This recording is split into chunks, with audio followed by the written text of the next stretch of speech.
Wow, can you imagine a world without the internet? I mean, really think about it. It's everywhere, isn't it? It's how we say hello in the morning and good night before we sleep. We use it to watch funny cat videos, and you know how much I love those. It's how we see pictures of our families when they live far away. We order food with it, we find our way with maps on our phones, and we even learn how to dance from videos online. The internet has become like electricity, or running water for so many of us. We just expect it to be there, ready for us, whenever we need it, for anything and everything. It's a huge part of our daily lives, and sometimes we forget how much we really depend on it. Think about what you did just this morning. Did you check the weather on your phone? Maybe you scrolled through some news headlines or saw what your friends were up to. That's all the internet. It connects us in ways we never thought possible. You can talk to someone on the other side of the planet, just like that. It's how we share our stories, our art, and our big ideas. It's a place where we find people who are just like us, who love the same weird things we do. It's a community.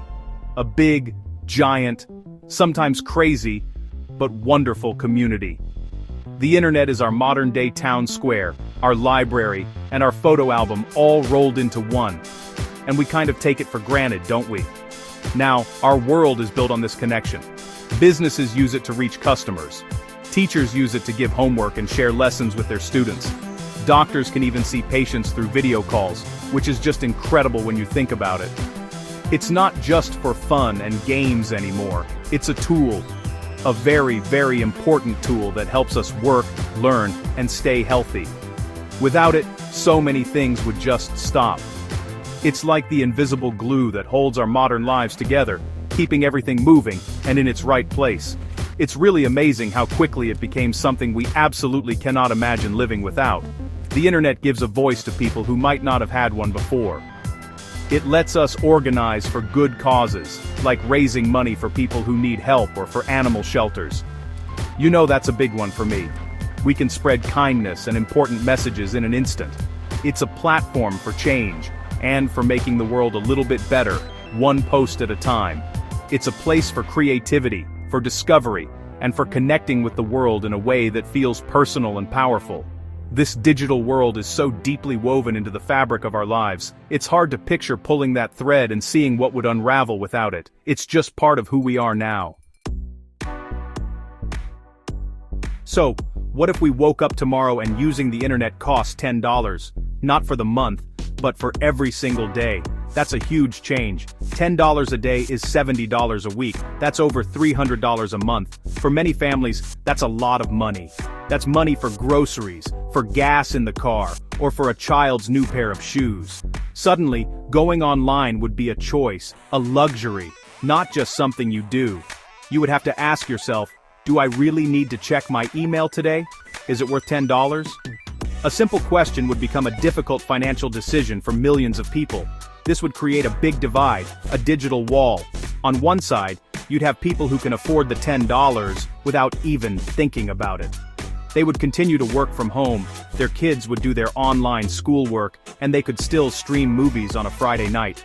But on the other side of that wall, you would have so many others who just can't pay. Think about a single parent working a minimum wage job, or an elderly person living on a fixed income. $300 a month is not something they can just find. They would be cut off. Disconnected from a world that increasingly demands you be connected.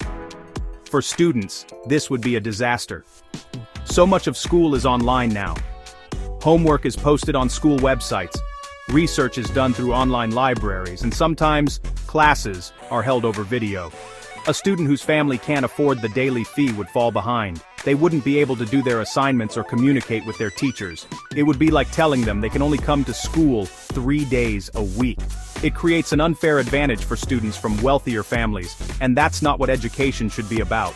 Every child deserves the same chance to learn and succeed, no matter how much money their parents have. And what about work? So many jobs today require you to be online.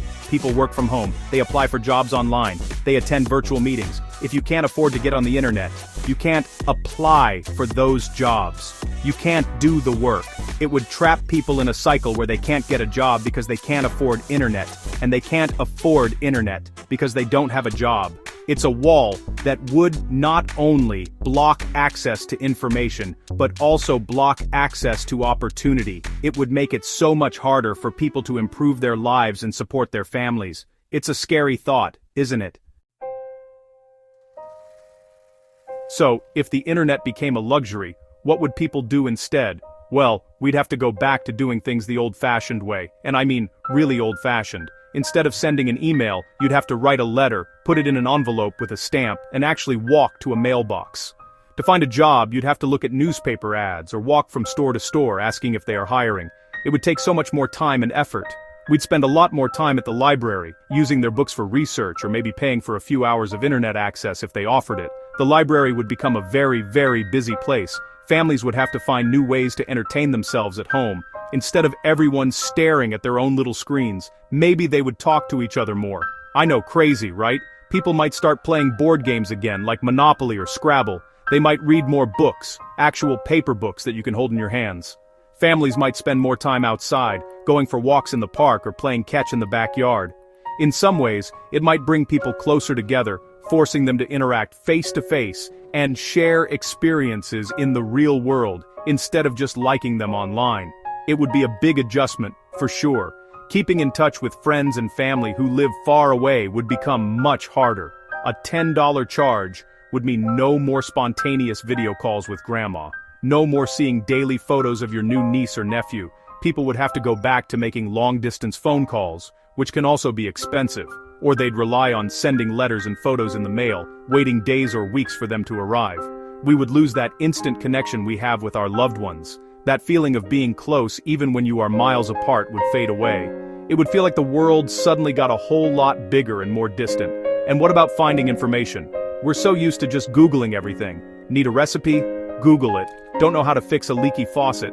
Watch a video online. Without that, we'd have to get creative. We'd be asking our neighbors for help more often. We'd be digging out old cookbooks and repair manuals. We'd have to rely on our own knowledge and the knowledge of the people around us. It would force us to be more resourceful and build stronger local communities. But it would also be incredibly frustrating when you just need a simple answer to a simple question and can't get it. It's a trade-off. And I'm not sure it's a good one.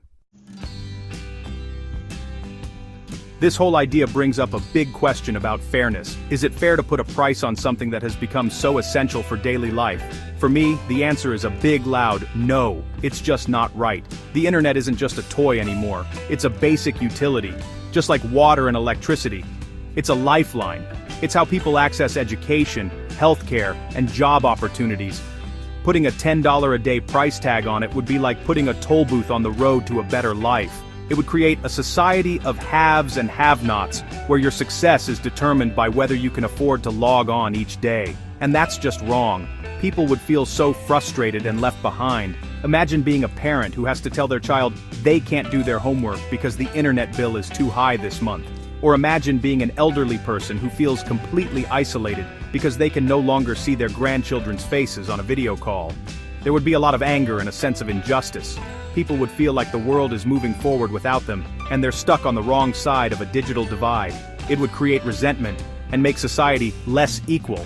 We should be trying to bring people together, not create new walls to separate them.